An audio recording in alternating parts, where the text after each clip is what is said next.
Sabi ko nga sa last vlog ko mga mare ay may bigla ang lakad kami. And ayun, dahil nga mag-uundas na ay kinailangan ko muna mag-prepare ng dahon ng saging na pagbabalutan ng suman na gagawin ng aking inay. As you can see mga mare, bisting-bisting na talaga ako dyan dahil inaantay ko na lang yung aming sasakyan. At dahil ako lang niya may alam maliban kay tatay kung ano yung sukat ng dahon na pagbabalutan ng suman ay kinailangan ko muna itong tapusin. And ayan, ituturo ko nga sa inyo kung paano yan. And first nga ay kailangan ko mag-ipon ng 20 pieces na dahon ng saging. Actually 40 yan, 40 pieces per tali. And dahil hindi kaya ng kutsilyo na hiwain yung 40 pieces, ay 20 pieces muna yung aking inihiwa. After that ay yung another 20 pieces. Tapos pagsasamahin ko yun, tapos bibiluhin ng paganto ganyan. Ayan, as you can see sa video. So ayun, paulit-ulit lang yun hanggang sa maka 180 pieces ako ng dahon ng saging.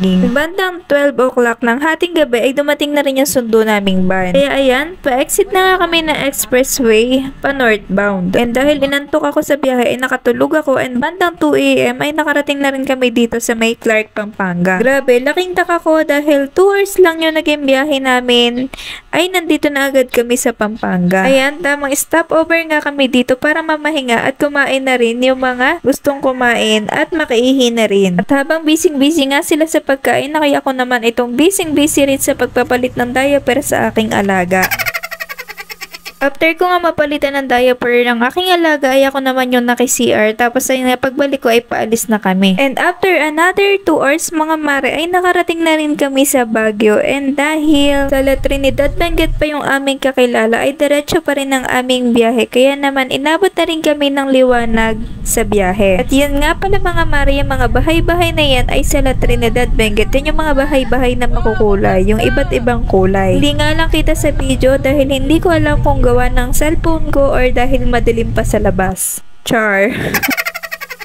Grabe, matagal-tagal na nga rin ako mga mare hindi nakakabalik dito sa Baguio. Siguro nga ay may 5 to 6 years na yung last. So ayun, after namin mamahinga sa La Trinidad Benguet ng 2 hours ay dire-diretso na rin yung biyahe namin dahil malayo-layo pa nga yung aming patutunguhan. At grabe mga mare, sobrang naa-amaze ako sa aming mga dinadaanan. At dahil sobrang nakakamangha yung aking mga nakikitang kagandahan ay hindi ko alintana ang zigzag road na amin dinadaanan. Napakarami nga rin puno ng pine trees na naglalakihan. At dahil coffee is life ay nag-stop over muna kami dito sa isang lugar sa Benguet na madadaanan lamang at naki-CR na rin ulit. Tingnan nyo naman mga mare at talaga namang napakaganda ng view dito pa lang. Yung view na parang nasa Switzerland lang. Ayun, after namin makaalis dito ay nag-stop over kami ulit dito daw sa may highest point daw to. Bumili na nga rin kami ng bonnet dahil sobrang lamig nga daw dun sa aming pupuntahan. After namin makapahinga ng kaunti ay umalis na rin kami and ayan grabe, tingnan nyo naman yung aming mga dinadaanan. Sinong hindi ma-amaze at mai-inlove kapag ganyan na makikitang tanawin. Totoo lang mga mare ay gustong gusto kong i-share sa inyo yung mga kagandahan ng Cordillera region.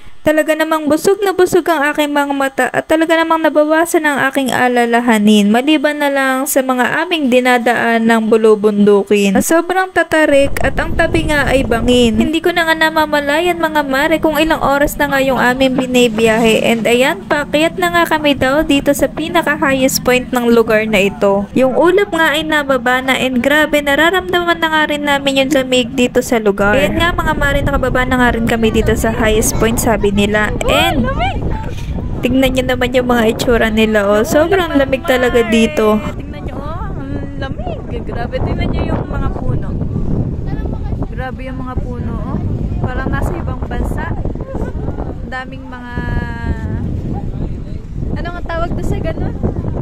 Yan sa puno. Lumot. Lumot sa puno. Dami. Yan ang init na. Yan, oh.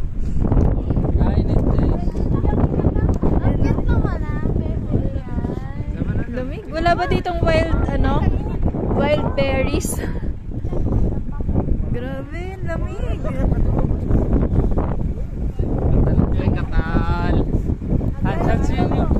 Hans!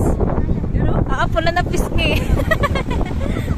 So ayun mga mare, after 30 minutes siguro ng biyahe namin mula dun sa highest point ay nakarating na rin kami dito sa bahay na aming tutuluyan. Yes mga mare, andito nga pala kami ngayon sa Ifugao Province. Dinay mata mo.